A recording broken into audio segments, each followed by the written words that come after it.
Let's pivot now from the military strategic vantage point to the future of science and technology. It's my pleasure to introduce our next speaker, Mr. Dale Redding. Mr. Redding is the scientific advisor to the NATO chief scientist at NATO headquarters in Brussels.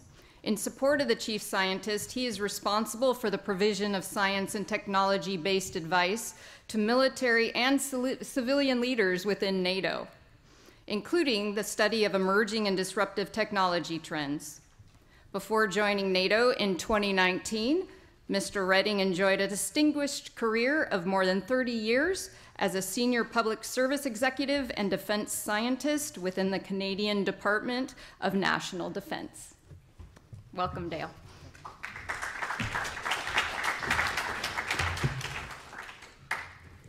Bonjour tout le monde.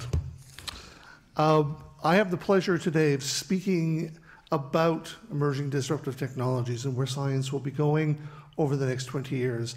As was alluded to, part of my job is crystal ball gazing, to be able to look forward and to see what the trends are, to see what technologies might be developing, and to flag those that will have the best or the most likely impact in regards to military capabilities. In that role, and as part of the Office of the Chief Scientist, I am the technology evangelist, if you will, or the S&T evangelist. Next slide, please. I also have the unfortunate responsibility for being the first person up here who's actually going to use slides. I apologize. Next slide, please. Why do we care about where science and technology is going? Fundamentally, military revolutions are driven by changes in science and technology, whether directly through the invention of technologies like radar, or indirectly through their impact on economic and social aspects of the society. Those changes, driven by changes in science and technology, change the nature of military operations. It is common to say, however, they do not change the nature of military operations. I will challenge that. I will argue that we are entering an age where not only are the way we conduct operations changing, but actually the fundamental nature of warfare, as we reach out beyond the desire to influence thinking and behavior, politics by other means, if you will, to quote Clausewitz, but also the need now to influence systems, to influence the artificial intelligence, the cognitive behavior of the systems and the psychosocial technical systems that underlie that. We're seeing the early changes on that, or challenges around that. From an alliance point of view, we are challenged by those new technologies from an ethical, legal, and moral point of view. And I will again argue that is not a bug, that's a feature of the system. That the choices we make around those technologies define the nature of the alliance. Those very choices, the very technologies we seek to pursue, define the characteristics of our alliance. Now, also in that context, it's very easy, as it's stated here under Amara's law, to overestimate the changes that are going to happen. To say, by tomorrow we will have artificial intelligence systems throughout our entire enterprise, that they will fundamentally change how we think about data, etc. That isn't likely to happen. But by the same token, it is easy for us to underestimate the long-term implications of that. And I think that's something to keep in mind as we go forward, understanding the nature of these technologies and how they will come together. Good example of this, there's a couple of YouTube videos out there showing 2-year-olds trying to, on a piece of paper, trying to swipe the screen because they're used to using iPads.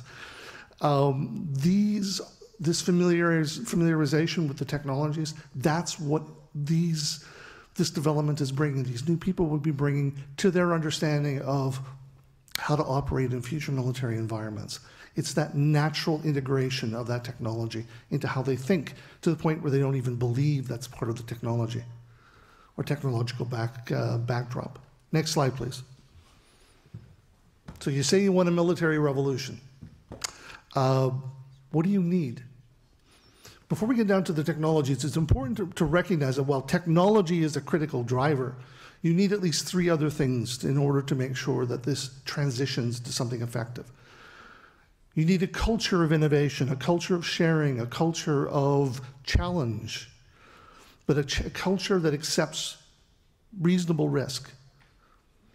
You need an organization that accepts that and supports that and protects the individuals within in order for them to be creative.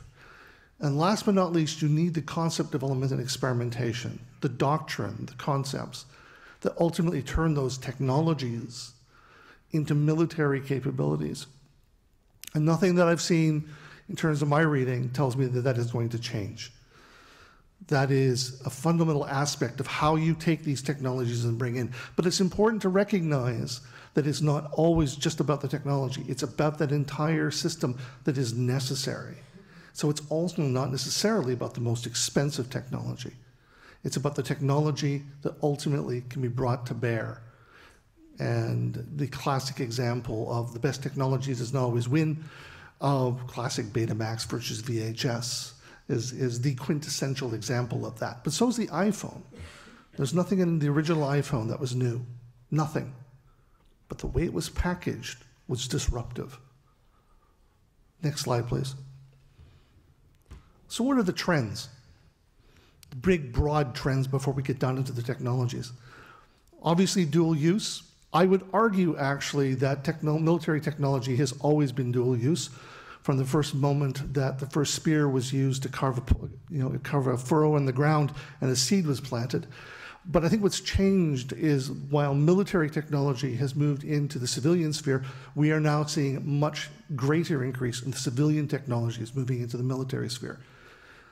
Simply put, there is much more investment on the civilian side, much more development there. And we do need to be aware of how to bring that technology into the military context. Democratization. We no longer have a technological edge. Other countries are pushing hard, but also just as critically, as I like to say, smart people with cheap technology will ruin your day. Take a look at Ukraine on the creative use of drones, or as I used to tell the commander of the Navy in Canada when I was his senior advisor, I'll take a drone, put a kilo of C4 on it, and I'll slam it into the bridge of one of your ships. I won't take the ship out, but I'll take out your bridge crew. And I can do that with a drone I can go buy at the local Costco, a big box store in Canada and the US. That's the world we're moving into. We're also moving into an environment where synergy matters and serendipity matters. Most of the technology we talk about, and it's really easy to get caught up in the stovepipes of artificial intelligence, autonomy, and quantum, et cetera. But the real exciting developments are the combinations of those technologies. Where we see artificial intelligence married up with autonomy, where we see next generation quantum computing creating quantum neural networks, which is moving forward in terms of our ability to develop even greater autonomous and artificial intelligence systems. And those combinations, unique combinations in some case, those can be groundbreaking.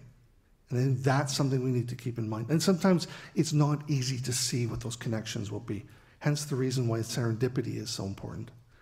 When we have to be able to recognize those happy accidents and pursue them. The human-machine interface is becoming even more critical as we rely more and more on the machines, as we rely more and more on artificial intelligence and autonomy. The speed is getting so far in advance of what we can normally deal with from a wetware point of view, that interface is critical. And also tied to that is what I refer to as the Red Queen effect, or others have referred to it as the Red Queen effect. It's taken from Through the Looking Glass by Lewis Carroll, the famous author and mathematician, I would point out, where basically, if you want to stay in place, you have to run as fast as you can. If you want to get ahead, you have to run twice as fast. In other words, there's no such thing as maintaining a technological edge unless you are willing to continue to pursue it. That is a requirement.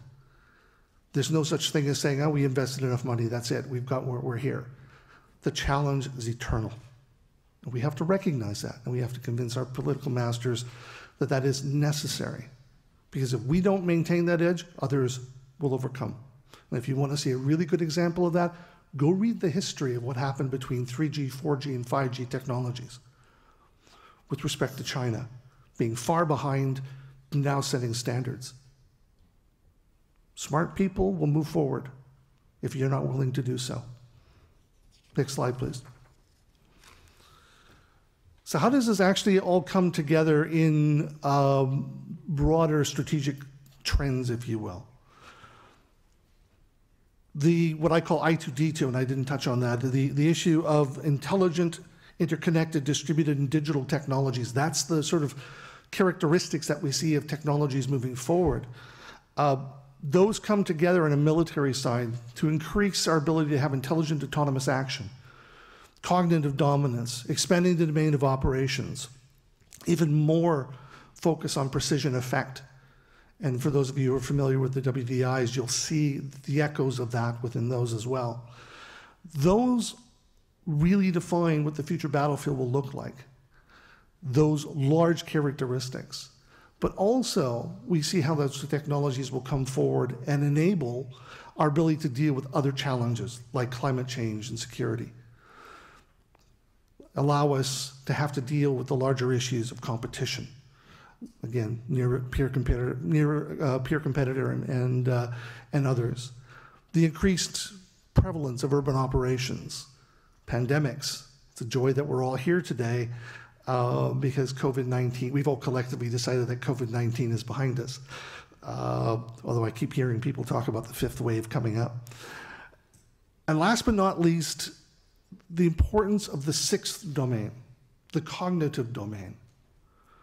We've seen, again, using COVID-19 as an example, the importance of disinformation, misinformation, and how damaging that infodemic, as it's referred to, can be to societies. It's not just we want to convince people. It has real, measurable consequences, and that is not going to go away. And the technologies we're going to talk about in a moment, a lot of them will make that even worse.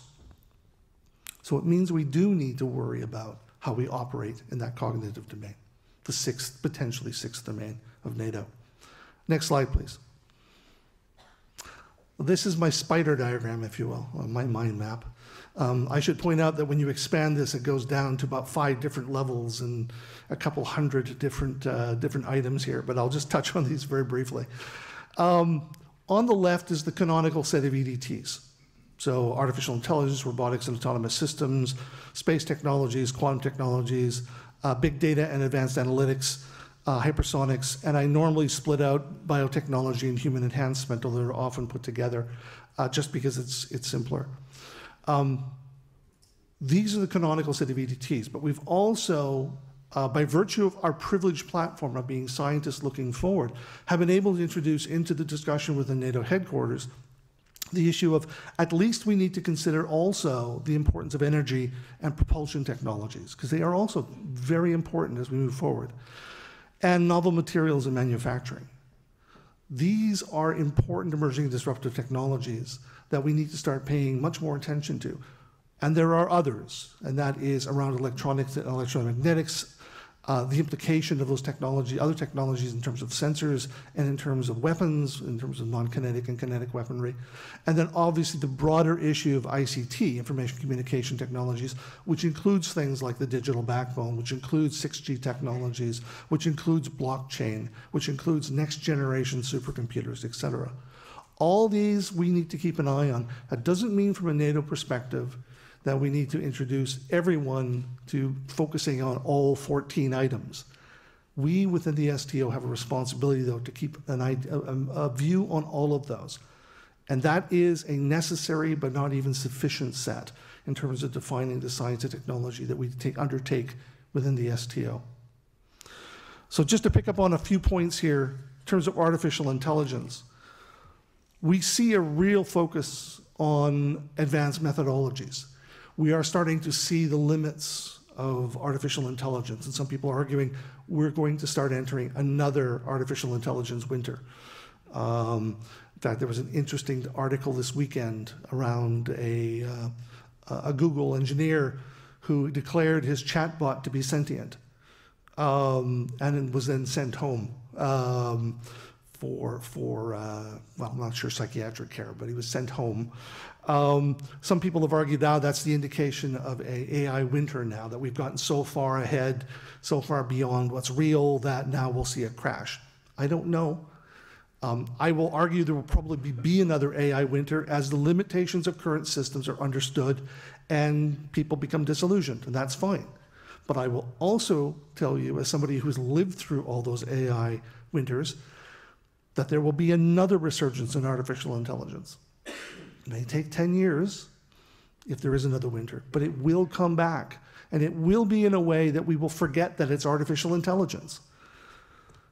We keep redefining what that means, and we keep forgetting how integrated it is into our systems.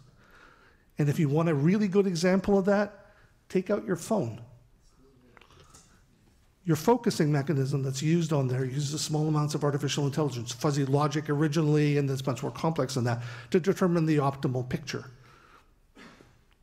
How much of us think of that as AI? And yet it is. Robotics and autonomous systems, you just have to look to Ukraine to see how autonomous systems are being used in a creative way. Pavel and I had a discussion a number of years ago around what that actually would mean for the future battlefield. And I think the words that you used, we would be returning to the world of 1914 and 1918, where if you move on the battlefield, you die. We're seeing early indications of that. There's an argument to be made that we have to be careful not to overinterpret what we're seeing there, because, not to put too fine a point on it, but the Russians made mistakes. Basically, they made mistakes that we had learned back in 1917. Don't send tanks forward without infantry. But nevertheless, you see the early indications of an environment, a battlefield, where if you move, you die, because the sensors are so ubiquitous. I'll pick on quantum. I'm a quantum physicist by initial training, so it's an area near and dear to my heart. I'll pick on one aspect. But there's three core aspects. There's the sensors aspects, the communications aspects, and the computing aspect. I'll pick on quantum computing. Quantum computing still is not fully proven, but we see in terms of whether we can scale it up to the million qubit systems we need. But even today, there are early indications that we can solve problems that are more difficult than a classical computer can handle in a reasonable time frame. Now, why is that important? Why am I picking up on that? It's because it will change the way that we can model conflict. It will change the way that we maybe even to understand conflict. There's interesting work going on quantum game theory. And game theory underlies a lot of the MAD and the whole deterrence calculations of the Cold War. But we're looking at using quantum computers to better understand that as well. But also, it underlies our ability, potentially, to deal with climate change. Whether that's better modeling of that, or even just as critically, well, let me go back for a second. Richard Feynman, the great physicist who coined the term quantum computers, basically, pointed out the reason for that is if you want to model a quantum system, you need a quantum computer. Well, okay, if I want to model the chemical reaction that underlies the production of ammonia, and I want to do that in a way that allows me to see other ways of doing that, okay, that sounds like a nice esoteric scientific and technical issue. But understand that 2% of the world's energy is used to produce ammonia, mostly for fertilizers. If I can improve that process, I can cut the energy use by half because I could be able to understand a better way of doing it. The implications are huge for our ability to react to climate change. I'll pick on one more here, novel materials and manufacturing. I should point out I normally take about an hour to go through this and barely touch the surface.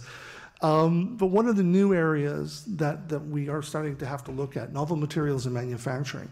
It's important to understand that, again, the quantum computing example means that I can start modeling systems at an atomic level. I can design materials at an atomic level and not through the trial and error that we essentially go through today.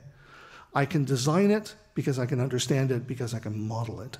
And that means I can come up with very creative and interesting new materials that will allow us to have better electronics, that may allow us to have better armor. Imagine for a moment, one of the other things that was only discovered less than 20 years ago, and that is the issue of graphene and other two-dimensional materials. The ability to have graphene composite materials, diamond hard armor, instead of centimeters and centimeters of rolled steel. That changes the way we may design next generation battle tanks if those technologies work out. And you do see indications of people working on those areas.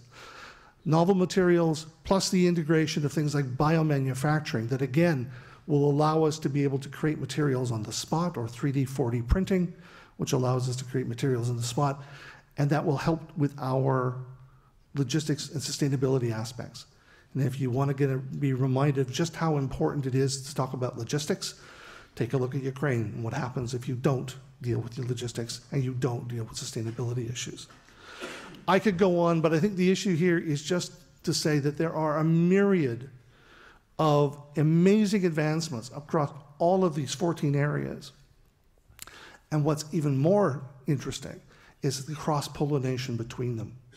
How quantum computing is enabling next-generation material development, how big data analytics is enabling information and communication technologies. So artificial intelligence is woven throughout all of those. That I2D2, that intelligent, the digital, the distributed, and interconnected technologies that are there, that's going to change the game. It is changing the game. Next slide, please. And then, once we have those technologies in place, we have an even bigger challenge. We need to think of those, again, in terms of what they mean, in terms of the operational capabilities and the enterprise capabilities that underlie NATO. So what does it mean to use quantum computing to support our ability to prepare, to project, to engage, to protect, to sustain or inform, or the command and control and communications or consultation around that? And then what does it mean from an enterprise point of view to enable all those functions? That's going to be the challenge, and we need to do that looking across three major tasks: crisis management, the cooperative security, and of course collective defense. And we need to consider that across 5 operational domains, possibly 6. That's a challenge. It's a challenge that the STO exists for. It's a challenge that the gauntlet, if you will, that we're willing to take up in working with our military counterparts to move that science forward into capabilities that matter. Next slide. Because the next future conflict space is going to look like this. It is going to be filled with autonomous systems. It is going to be filled with hypersonic systems. It is going to be filled with robotics and 3D printing and novel materials and sensors that may change the game, quantum sensors that may allow us to change the game from the point of view of ASW, or counter-stealth radars. All these things are coming. When are they going to be here? I'd be rich if I could tell you when. But the point remains that those technologies are coming, and we need to be prepared for that, because those technologies will enable capabilities that will fundamentally change the way that we conduct ourselves in the conflict sphere, whether that be a battlefield or hybrid warfare or whatever context, that operational context that NATO gets involved in, including the crisis management aspects. Next slide, please. And my final slide. But all these technologies coming together, probably the biggest impact they will all have is not just on our ability to conduct military operations, but our ability to conduct science. Quantum computing, artificial intelligence, just as 2 examples, big data analytics, 3 examples, robotics and autonomous systems, just to pick a few, have fundamentally changed the way we conduct science, and they will do so into the future. So probably from our perspective, our broader S&T perspective, not only will those technologies impact the operational capabilities of the future, but they will actually help us to define the emerging disruptive technologies that we'll be talking about at the next 70th anniversary. That's it. Thank you very much.